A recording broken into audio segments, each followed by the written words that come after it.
դիմադիրները պետք է ելույթներ ունենան, ինչ-որ անհետանում է, շատ ինչ-որ կասկածելի է, էլի ինչն է խնդիրը, այսինքն չի կարողանա նստի լսիլ այն քննադատությունները, որը մարդիկ քննադատում են։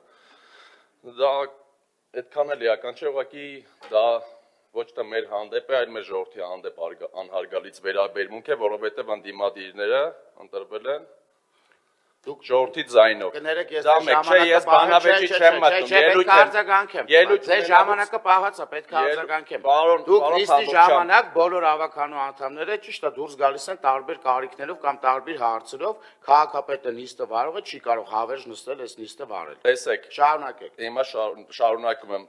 պատասխանեմ ձեզ։ Այս առաջի դեպքը չի, սա 5-րդ, 6-րդ երևի դեպքն է, ես մի քանի անգամ էլ եմ այս ամբիոնից դա նկատել եւ բարձրաձայնել, որ Տիգրան Ավինյանը դուրս է գալիս ելույթների ժամանակ։ Ինչևէ, իր գործն է։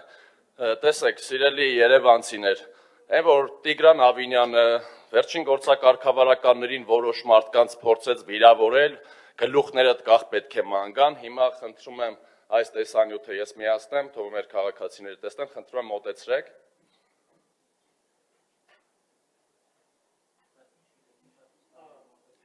Չէ, բան եմ ցույց տալիս, ինչ եք խոչընդոտում ցույց տալը։ Տեսեք, սիրելի քաղաքացիներ, նույնիսկ քաղաքացիական պայմանագրից են խոչընդոտում, ցույց եմ տալիս մեր քաղաքացիներին, թե ինչպես է ավտոբուսը ծանրաբեռնված, ինչպես մեր քաղաքացիները չեն կարողանում նստել տրանսպորտ, եւ հավանաբար Տիգրան Ավինյանը, եթե նույնիսկ լիներ տրանսպորտից օգտվող, որը կասկածում եմ, որ տրանսպորտից կարող է իր պատավատը թողնել, այս տրանսպորտի ուղևորը չի կարող վճարել, եւ այս քաղաքացուն ասում է գլուխդ կախ պիտի մանգաս։ Դա հարգանք չէ, էլի մեր քաղաքացիներին, կարող եք ցույց տալ, քաղաքացիական պայմանագրին է հարցը սողվում, կարող եք ցույց տալ մի բարեփոխում, որ ամբողջությամբ ավարտել եք այս տարիների ընթացքում, մեկ բարեփոխում, ոչ մի բարեփոխում ավարտ չկա, այսինքն այդ ավտոբուսներից, որ խոսում եք, ավտոբուսներում չկա բարեփոխում, ոչ մի բարեփոխում բացի ավտոբուսներ բերելուց, այդ ավտոբուսը քաղաքացին ինչի պիտի 40-50 րոպե սպասի խցանումների մեջ մնա, ինչի։ Այսինքն դրա համար պիտի թանկ վճարի այդ քաղաքացին, իր իրավունքներից է ելնում, որ բարձր չի ուզում վճարի այդ քաղաքացին, նաև ուզում եմ մեր վարորդներին կոչանել, այո, շատ ցավալի դեպք է տեղի ունեցել,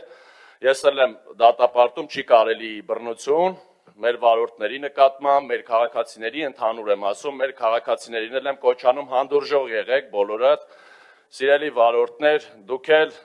փորձեք ձեր աշխատանքը կատարել, այդ լարումները, որ քաղաքացիական պայմանագիրը ձեր ուսերին է դերը, դա սխալ է, այն որ եվրոպական քաղաքներից էր Տիգրան Ավինյանը խոսում, այդ որ եվրոպական քաղաքում է չվճարման համար ավտոբուսը կանգնում ու կռիվ դարձնում քաղաքացիների միջև, այդ քաղաքացիներին ինչի եք կռվածնում միմյանց հետ, ինչի, ինչ եք ուզում այդ քաղաքացիներից, վարորդը պիտի կանգնի, վարորդին ընդեղ եք բաց դրության մեջ դնում, այդ քաղաքացիներին իրար հետ եք կռվածնում,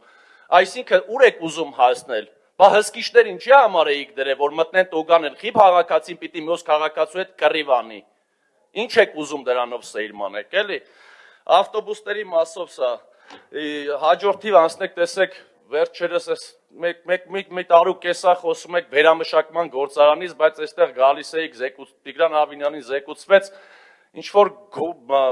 վերամշակման գործարանից դուրս աղբավայրի մասին, բայց աղբավայրի մասին Տիգրան Ավինյանը այդտեղ ճիշտ էր ասում, աղբավայրի մասին չէր խոսքը, այդ վերամշակման գործարանից, որ խոսում եք, ինչ եք արել, էլի ոչ մի բան, գնում եք, գալիս եք, զեկուցում եք կիսատ-պռատ գործերը, սենց գցում եք 7 տարվա մեջ կանեք, ինչպես Հրազդանի կիրճն եք խոսում, Հրազդանի կիրճը հենց առաջինը ես բարձրաձայնել էի այդ մասին, այո, շատ հիանալի կլինի, երբ որ Հրազդանի կիրճը բարեկարգվի, բայց ես մեծ կասկածանք ունեմ ու նույնիսկ ասեմ չեմ էլ հավատում, որ դուք կարող եք այդ հարցերը լուծել, որովհետև փոքրիկ հարցեր այնտեղ չկարողացաք լուծել, նույնիսկ այն ասֆալտները 3 անգամ էիք կատարում, 5 ամսվա մեջ 3 անգամ ասֆալտապատում էիք անում։